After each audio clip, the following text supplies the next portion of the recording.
Abbiamo trovato anche lo psicologo, il dottor Albino Comelli, una voce significativa nella cultura della psicologia del nostro territorio e anche oltre.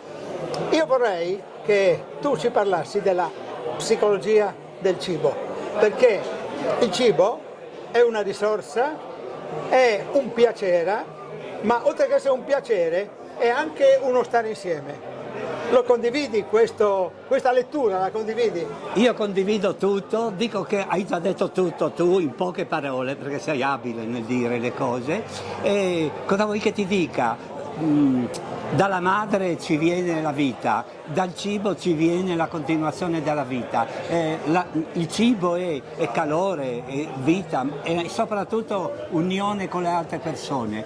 In questo momento penso che io sono qui però vorrei soprattutto per testimoniare il valore di un ragazzo che ha 20 anni, mentre molti ragazzi in Italia sono in questo momento a bere e mangiare in giro, non tanto a bere la famosa aperitivo, e a passarsi la vita così annoiandosi o anche incazzandosi. Questo ragazzo a 20 anni si sta mettendo in gioco per dare ricchezza, benessere, unione e valore a questo popolo, perché in mezzo a un mondo così sciagurato e scellerato, questo ragazzo, come lo vedi in faccia, lo vedi, lui dice: io sto bene, io sono contento di quello che faccio, non chiedo niente di più, io testimonio il valore della giovinezza vissuta così.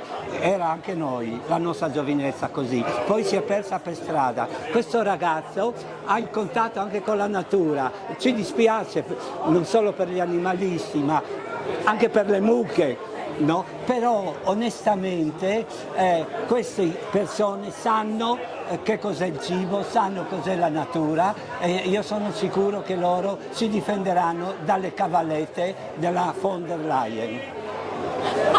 State bene? Va bene così?